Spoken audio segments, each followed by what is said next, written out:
Woo! Woo-wee! On today's episode, guys, the Padres strike back against the Giants. Joe Musgrove remains one of the most consistent pitchers in all of baseball. Jurickson Profar, my beloved Jurickson Profar, is a handsome lad that deserves more love from us fans for what he's done lately. The Padres offense steps up, but does it even really matter at this point? Today's episode of Locked On Padres, guys, here we go!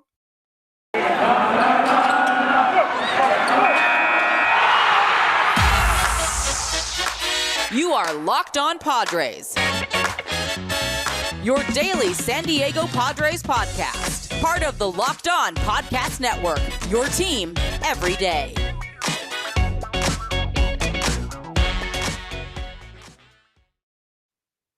Greetings, ladies and gentlemen, and welcome to another edition of the Locked On Padres podcast, which is part of the Locked On Podcast Network, your team every day for Friday, September 17th. As always, I'm your host with sometimes, occasionally, but certainly not always the most, Javier Reyes. You might be familiar with some of my baseball-related work at places like Baseball FYI, Friars on Base, Off the Bench Baseball, or Just Baseball, to which I write a whole bunch of stuff every week.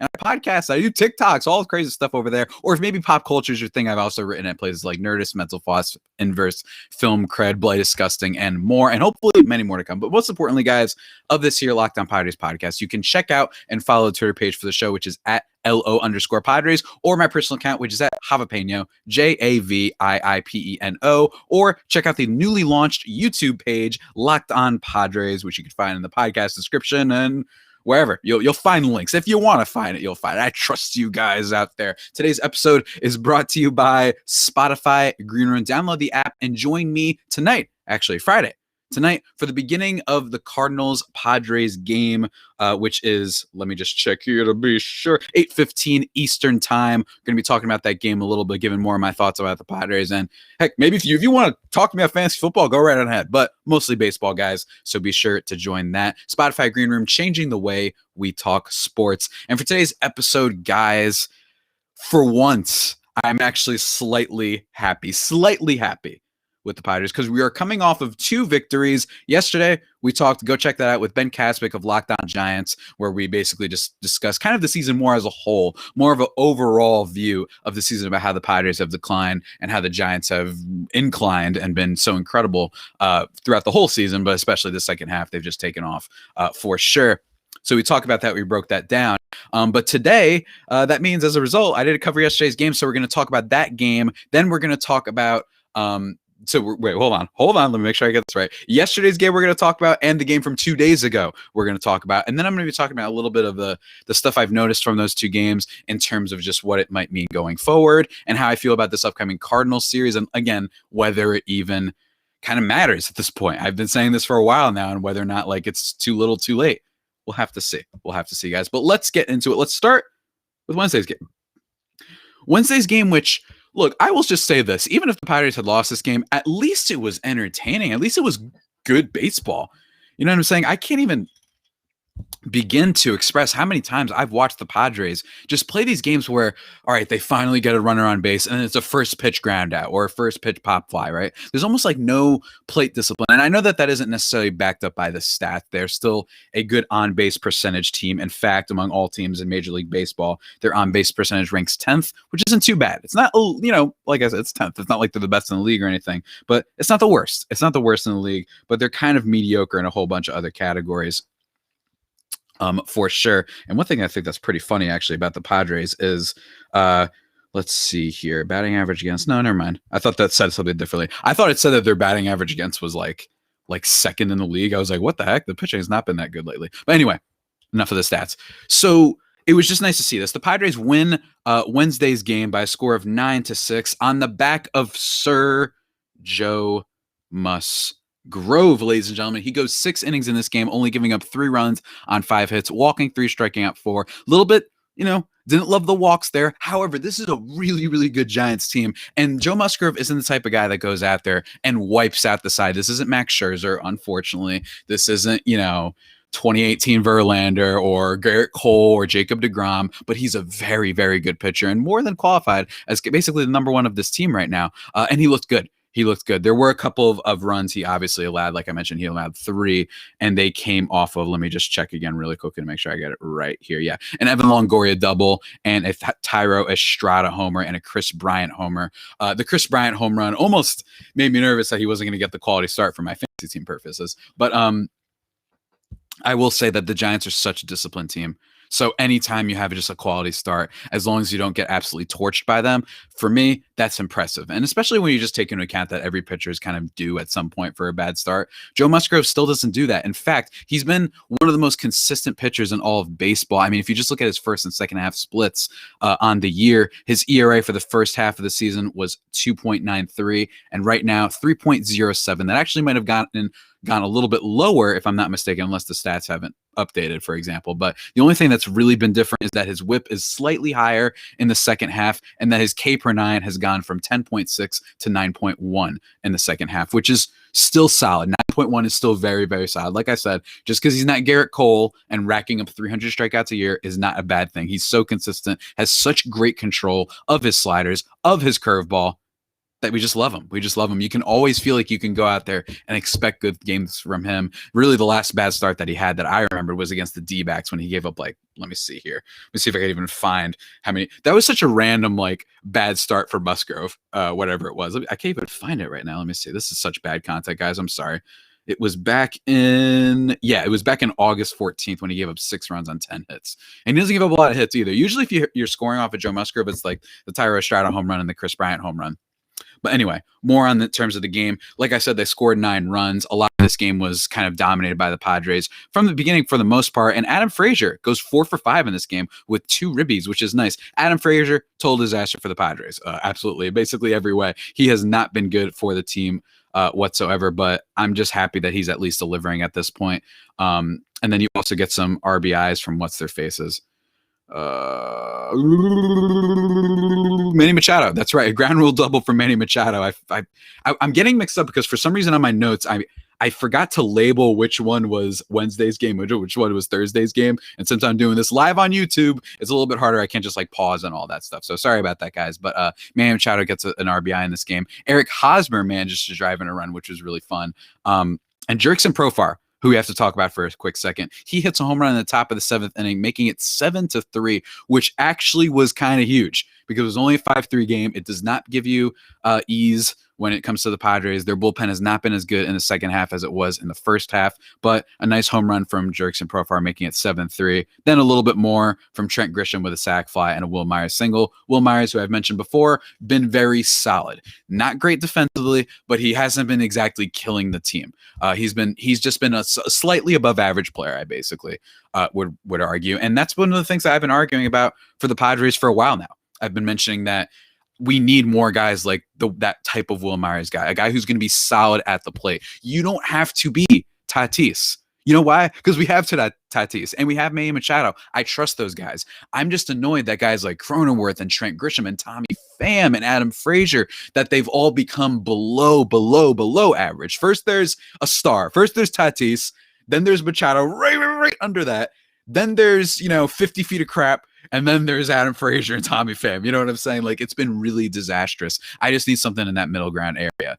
And a good example of one of those middle ground players is Jurickson Profar, who we'll be talking about in just a second, guys. But first, I got to talk to you about something else that is just so lovely. Jurickson Profar is lovely, obviously, but I got to talk about just one more thing, guys. Those are the best tasting protein bars in all the land. Knowing that Jurickson Profar is so cool, I bet he loves these things. They are the Built Bars, ladies and gentlemen. And what I love about them is they come in all sorts of different flavors, from coconut to cherry barcia to raspberry, coconut almonds, banana bread, seriously, banana bread, grasshopper cookie, Rocky Road. They probably going to have some new cool fall flavors coming out. The pumpkin spice flavor, I wouldn't rule it out. We'll see what they're cooking over there. But on top of all that, guys, on top of tasting just really good, by the way, they're really, really good. I order them all the time.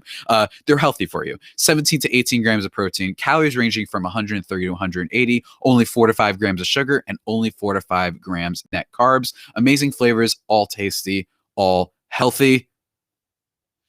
What are you waiting for, ladies and gentlemen? Go to BuiltBar.com and use promo code LOCKED15 and you'll get 15% off your order. Remember, that is promo code LOCKED15 for 15% off at BuiltBar.com. And I don't know if you guys noticed. Let me tell you. I don't know if you guys have noticed. I have energy for once, right? Because for once I got to actually talk about like good Padres baseball. Like I missed it. It's been a while. I'm not going to lie. Like I feel like I haven't really watched them play well lately. And they kind of continued that on Thursday. And also just anyone random really quickly, the Giants and Washington football team game was absolutely wild, by the way. Football's off to a great start this year. But in terms of the Padres, let's talk about that. I am wearing, for those that are watching the YouTube, you know this, but for my audio listeners, I'm wearing my Locked On shirt because I'm wearing just a different shirt for once. It's one of the things that I do now with YouTube. Whenever the Padres make me slightly happy, I wear a new shirt. That's just what I do. And I've been wearing that plain white tee for a long time. And to be honest with you, I was expecting to probably wear it again because I thought they were going to lose 3 out of 4. And instead, they did not. The Padres have a nice little, not a statement win, but an impressive, solid win, 7-4 over the Giants on the back of the bullpen. That's right. It was a bullpen day for both teams, if I'm not mistaken. Or no, it wasn't. It was a bullpen day for one of the games for the Giants. It was not for the Padres. Again, like I said, on my notes app, it's a little mixed up right now. I probably should have done that, checked that beforehand. But going for the Giants is Kevin Gausman, who I want to mention really quickly. I wrote about him for Just Baseball, which I contribute to constantly, and how I just found his story so fun that this is a guy who's a top prospect and basically is mediocre, if not outright bad for most of his career. Then he moves to the Braves and all these different teams. He can't figure it out. And then all of a sudden, he just figures it out with the Giants. Like, it's something you genuinely just like to see. I love to see those late bloomer types. And he's been good this year. On the year, though, 2.78 ERA, 1.03 whip. It's really good, right? But in the second half for Kevin Gausman, he's been struggling a little bit. The regression continues. Right? Kevin Gausman has basically been, I mean, he was literally the second, what's his face? He'd been the second pitcher, I think, for MLB All-Star voting. Like, he was really good. Like, make no mistake about that. Kevin Gausman, was genuinely one of the biggest surprises in baseball this year. Not necessarily because he was good, but because he had started off so hot. Like I said, behind Jacob deGrom, he was the starter, if I'm not mistaken, for the All-Star game. I'm going to check his pitching splits, though, to just give you guys a little bit of a breakdown about how bad his second half regression has been. Now, don't get me wrong, according to Baseball Reference, 5.1 WAR. I haven't checked the Fangraphs WAR. I know Fangraphs and Baseball Reference are a little bit different, but in terms of the first and second half, a little bit of a discrepancy here. 1.73 ERA in the first half, an incredible 10.4 K per 9, whip under 1, 0.82 in fact, and then the second half, 4.5 ERA. Strikeout rate went up a little bit, 11.1. And his whip has increased dramatically too, 1.4. So it's like average major league starter, basically the second half, which is a little bit concerning in terms of teams that might want to give him a major deal. He was looking like he was headed towards that like $80 bajillion contract. And I mentioned on the other day, the show, how it's like, with Ben brought this up as well, with Yu Darvish and the sticky stuff situation, like, is that having an effect on him? Maybe we should look at Kevin Gausman. I mean, if you look at his past couple starts, the last good start that I can really look at, like, number one all-star type of starter, was his game. It looks like, let's say, the game against maybe Colorado, where he gave up only 3 runs on 5 hits, 9 strikeouts. That's not bad, but nonetheless, he hasn't been quite elite for a while. Now, granted, it hasn't affected the Giants too much because they have Logan Webb. They have all these guys that can contribute. Anthony DeSclafani, who shut the Padres down in the first game. They still have plenty, so it's not killing the Giants. I'm just curious about what kind of offer he's going to get this summer, to be honest with you, or this winter, I should say, in the offseason. It should be interesting to see. I would genuinely be I think he's absolutely worth a moderately big deal, but I'd be very, very curious to see what team kind of bites on that. You know what I mean? That should be interesting to follow. But in this game, like I said, a bullpen game from the Padres. And what I love is that there's 2 underrated Padres that I want to talk about real quick. First one is Jurickson Profar, who I mentioned, the handsome lad, Jurickson Profar, who in this game goes 1 for 5, but he's been pretty damn good for the team. He's been fulfilling that role player role, for lack of a better term. In the month of August, he slashed 364 with a 481 on base, 591 slugging, which was nuts. And then in July, in 24 games, he had a 340, 431, 540 slash line. Now, granted, September has been a bit nightmarish. He's slashing 143 with a 200 on base and a 321 slugging. So I don't know what's happening there. 28 at-bats. It's not the most at-bats in the world. He's calmed down, but at least he's an example of a guy that has lived up to, for the most part, like just being that role player. And also, I just like the guy.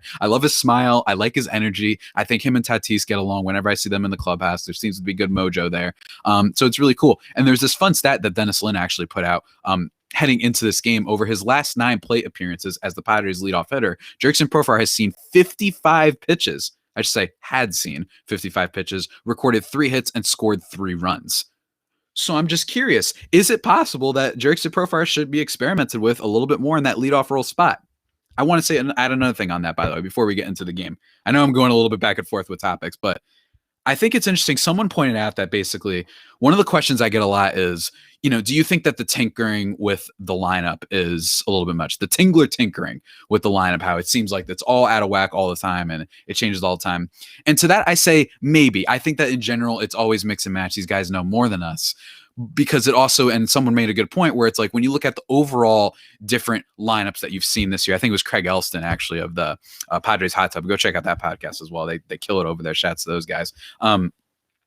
Who pointed out that the Padres have like 93 or so different lineup configurations. And if you think that's a lot, it's moderate. It's a decent amount of lineup changes. But then it's like, well, the Dodgers and Giants, they've had like 130, 140 respectively lineup configurations. So it's not strictly the changing of the lineup. It's that it seems that they just aren't finding the right order. Clearly, when it comes to the Padres offense this year, it seems like it doesn't seem like there's any rhythm to it. It doesn't seem like there's any at least correct and has turned out correctly thinking. You know what I mean? Maybe they thought on paper it should have gone a certain way, but as of right now, it hasn't been great. Some people have been complaining that Eric Hosmer, why is he batting 5th? Well, one, because his WRC plus is around like 123 right now. He had a good game in here as well, actually.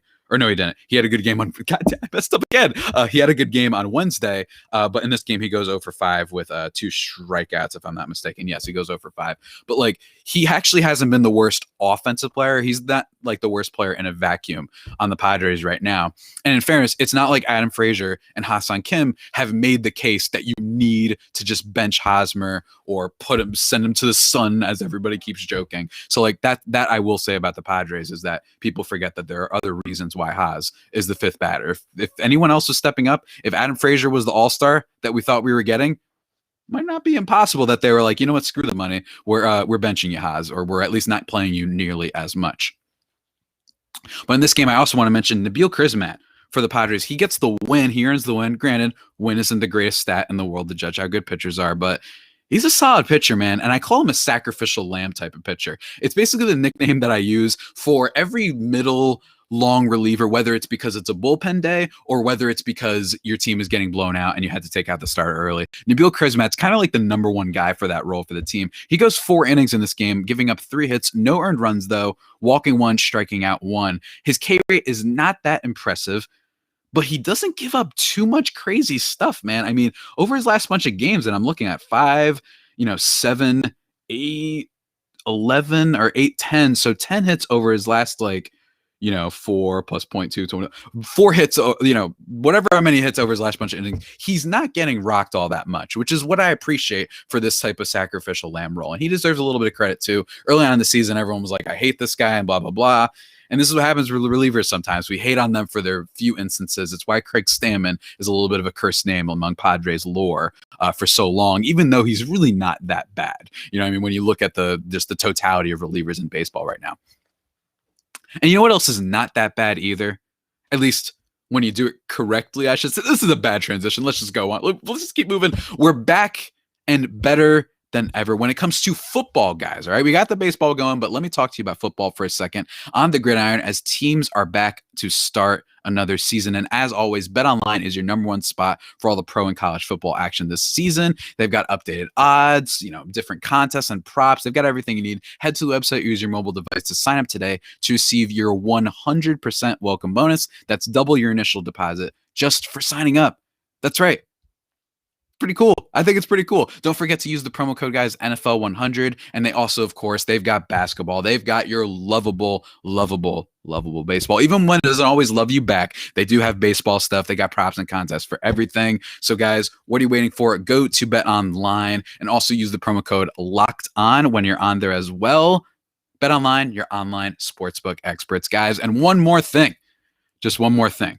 We're talking about sports, guys, but I just want to I just want to mention this. Maybe you're someone who doesn't want to only watch sports. You want to make sure you have everything for you, and that it's a long day at work. You want to make sure you get home, you have the best type of TV coverage. Well, don't worry, guys. DirecTV is there for you without all the hassle. DirecTV Stream brings you live TV and on-demand favorites together like never before, which means you can watch your favorite sports, movies, and shows all in one place. And the best part is that there's no annual contract.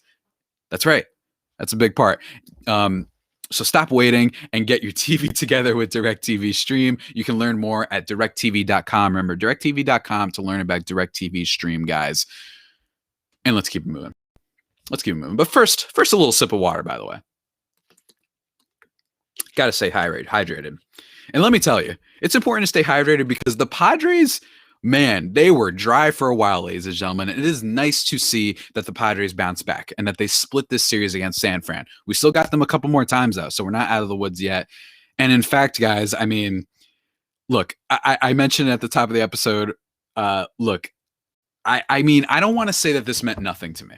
Right. I was a little bit excited to just see good baseball again. And since I do this show every day, to be like, you know what, I'm logging on and I'm actually going to be able to say something that's a little bit different than, the Padres have been stinking lately. You know what I mean? I've been breaking that down so much that I want to just talk about something positive. And for once we have that, they still have a percentage chance, according to Baseball Reference, all the places, of under 10% to make the playoffs, which I think is genuinely about right when you take into account the teams that they are playing, which has been discussed ad nauseum, not only on this podcast, but across all kind of baseball outlets. So I'm not breaking any news there. The Padres' remaining schedule is really tough. On top of the Giants, they have the Cardinals, who they're playing this weekend, this Friday, then Saturday, then Sunday. Then they've got San Fran to start the week. They do have a day off on Monday, which is nice. And then they've got Atlanta, who's another pretty solid team, and Freddie Freeman's a potential MVP guy. Then they have the Dodgers, and then they end with 3 against San Francisco.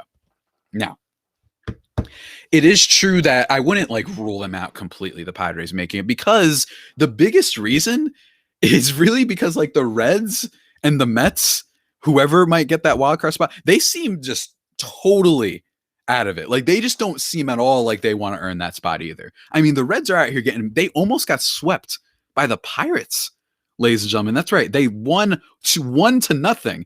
The Pirates almost got their first sweep of the year. They won 1-0 off of, let's see, I don't even know who scored their one run. And as Jubal Cabrera sacrificed fly. That's right. It's pretty wild. Tyler Mahle did well for them, by the way. Very underrated pitcher as well. He's like their Nabil Krismat. Well, not really, because he's a starting pitcher. But anyway.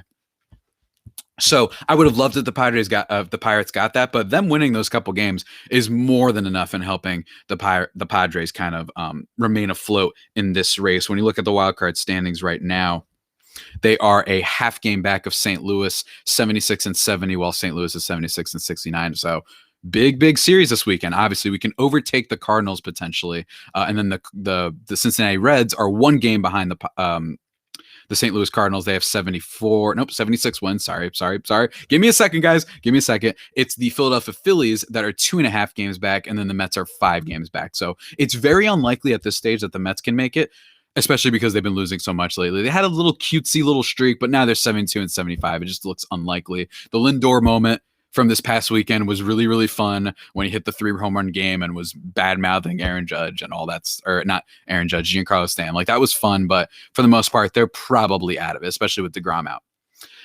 And with the Cardinals, who we're now facing, the Cardinals, and I tweeted about this, the Cardinals are literally I guess, of all the playoff teams right now. They did not buy all that much at the deadline. They did not.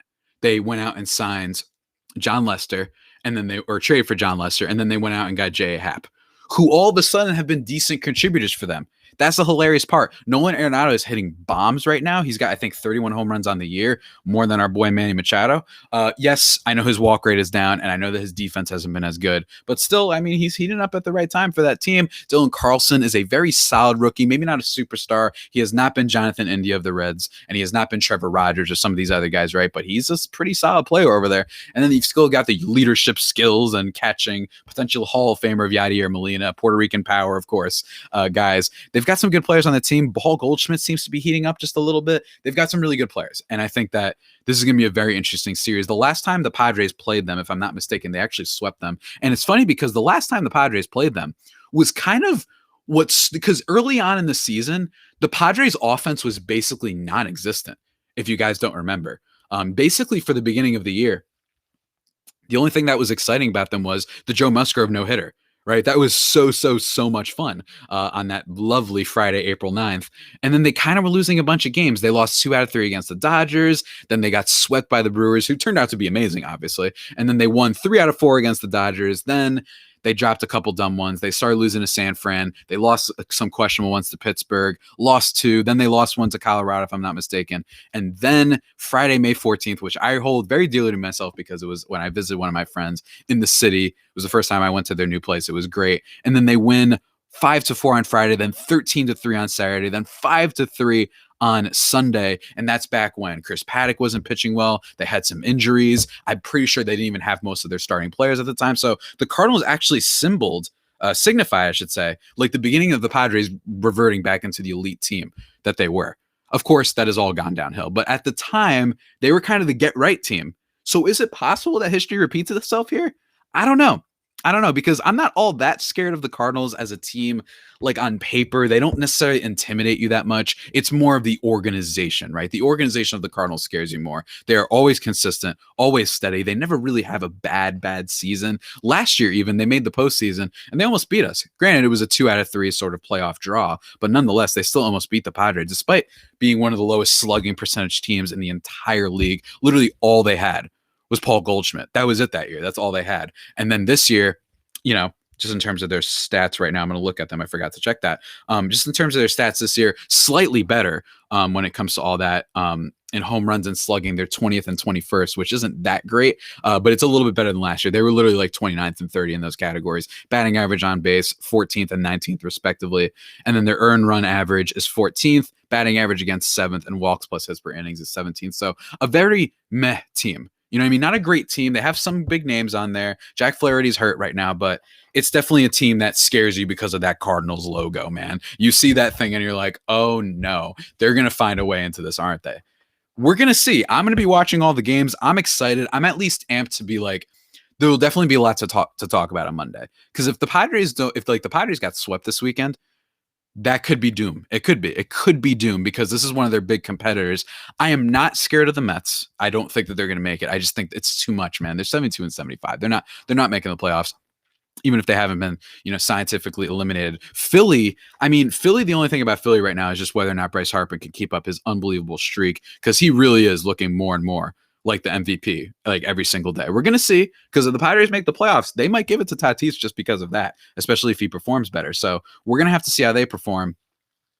And then you have the Reds, who I think on paper are actually the most exciting team, but they're a team that I think just, and actually, this is a nice time to plug this. I have an article coming out that I wrote with Claiborne Snowden, who is an assistant kind of a Locked On Reds. Now he's part of Just Baseball. It's basically a dialogue of us messaging each other back and forth about what we think of the playoff race and our teams respectively. It's a fun little article. One of the things I mentioned, it should be up by now, or at least up later today from when you guys listen to this podcast or watch this video. And basically one of the things that I brought up was the Reds are one of those teams that for some reason last decade, they love to buy when they're not a good team, like Mike Moustakas, for example, like when they trade for Trevor Bauer. But when they are a contender, like this year, at the trade deadline, you have MVP quality players in Castellanos and Jesse Winker, they decide not to buy at the deadline. It's very weird, that organization. It's a very cheap organization. The Pirates should take advantage of that. I think that the Reds, it would be funny if a Wade Miley or a Sonny Gray goes out and beats Max Scherzer in a playoff game. I genuinely think that would be kind of hilarious for the sport. And I'm not just Dodger hating. I just think objectively it would be pretty wild. Even if a little bit unfair if a team were to lose, especially since the Giants and Dodgers are the two best teams in baseball. But I think that'd be pretty wild. As much as I like that, you kind of want the team that tried a little bit more with the offseason stuff like the Padres to make it. They haven't played like they deserve it, don't get me wrong, but I think that would just be a little bit more fun. And also, don't lie, guys. If it's Dodgers, Padres wildcard game, don't tell me that ain't going to get the ratings up, man. Don't tell me that game isn't going to be exciting as heck. Could it be 5-0 after the first inning in favor of the Dodgers? Sure, because the Padres have been really disastrous lately. But something tells me a one-game playoff, oh, man, don't sleep on that. That would, man, if the guys, just think about that for a second. Just think for a second. Just to cheer yourself up. Maybe you're having a bad day while watching, listening to this. Just think about the possibility, man, of that happening. It's not totally zero. It's unlikely because I do think that the Padres, bottom line is their schedule is really, really tough. Hopefully some guys step up though. But this Cardinals team, despite what the numbers say, they're not the best in the world, but don't sleep on them because this is who they are genetically. They love to make runs in the postseason and they love to just find a way. They are the find a way, almost like Jeff Goldblum. Life finds a way. Yeah. Did you guys like that one? Was it good? I don't know. Let me know in the comments below, guys. But with that all being said, one more thing from this episode before we kind of wrap things up. I want to talk to you about betting one more time. Not bet online, but betting on the Padres, betting on the NL MVP, betting on football. RIP to anybody that bet on the Giants and all of a sudden they went offsides and then Washington made the field goal. It doesn't have to be a guessing game. Betting, I mean. If you listen to the new Locked On Bets podcast hosted by your boy Q and handicapping expert Lee Sterling, get daily picks, blowout specials, wrong team favorite picks, and Lee Sterling's lock of the day. Follow the Locked On Bets podcast brought to you by betonline.ag, wherever you get your podcasts. Guys, that's almost it. In terms of next week's show, I'm planning on doing another crossover with another Locked On host, Mr. Lucas Smith of Locked On Cardinals. I know he's doing the YouTube wave too, and I think that'd be fun to just kind of recap the series and talk about it and break it down. Hopefully, we're going to be happy and riding high. Really looking forward to talking to Lucas at some point next week, probably Monday, maybe Tuesday. I don't know. We'll have to see how it goes down. Then you're going to be talking a little bit, probably going to bring up Tatis for MVP candidacy again. Going to be talking a little bit more about Padres kind of former trade guys. I might save that a little bit because we are in the middle of the wild card race, so that might be more of a end of season, off season type of category to get into. Maybe. I don't know. What do I know? I don't know anything, guys. I don't even know why I'm hosting this podcast. I'm such a buffoon. No, I'm kidding. But yeah, that's going to be happening next week. Might do a crossover with the Locked On Dodgers guys. That should be interesting. Maybe Locked On Braves, because we got the Braves coming up soon. I don't know, man. I don't know. It's going to be fun though, and I'm really looking forward to it. And I think that I'm just excited that the Padres had two very nice wins that shouldn't be gone overlooked because they could have just rolled over. And it seems like maybe, just maybe, there's a chance that some guys finally start to step up. Maybe it's just a regression to the mean. Guys can't be this terrible for that long. Maybe we'll get a good start from Yu Darvish, who is either a victim of the sticky stuff or maybe he's hurt. I don't know, but we'll see, guys. And with that all being said, that about does it for today's edition of the Locked On Padres podcast, guys. The only pod that may be better than the Padres themselves. Remember to subscribe to the podcast wherever you get your podcasts from: Stitcher, Spotify, Apple Podcasts, Google Podcasts, Himalaya, Overcast, wherever. I don't care where it is, wherever. We got you on there, guys. And if you don't mind, send me some 5-star reviews on the Apple Podcast app. I'd love to get that 5-star rating up. That would be greatly appreciated. Follow the show or myself on Twitter. And until next time, stay safe and of course, stay faithful. My Friday faithful homies, take care.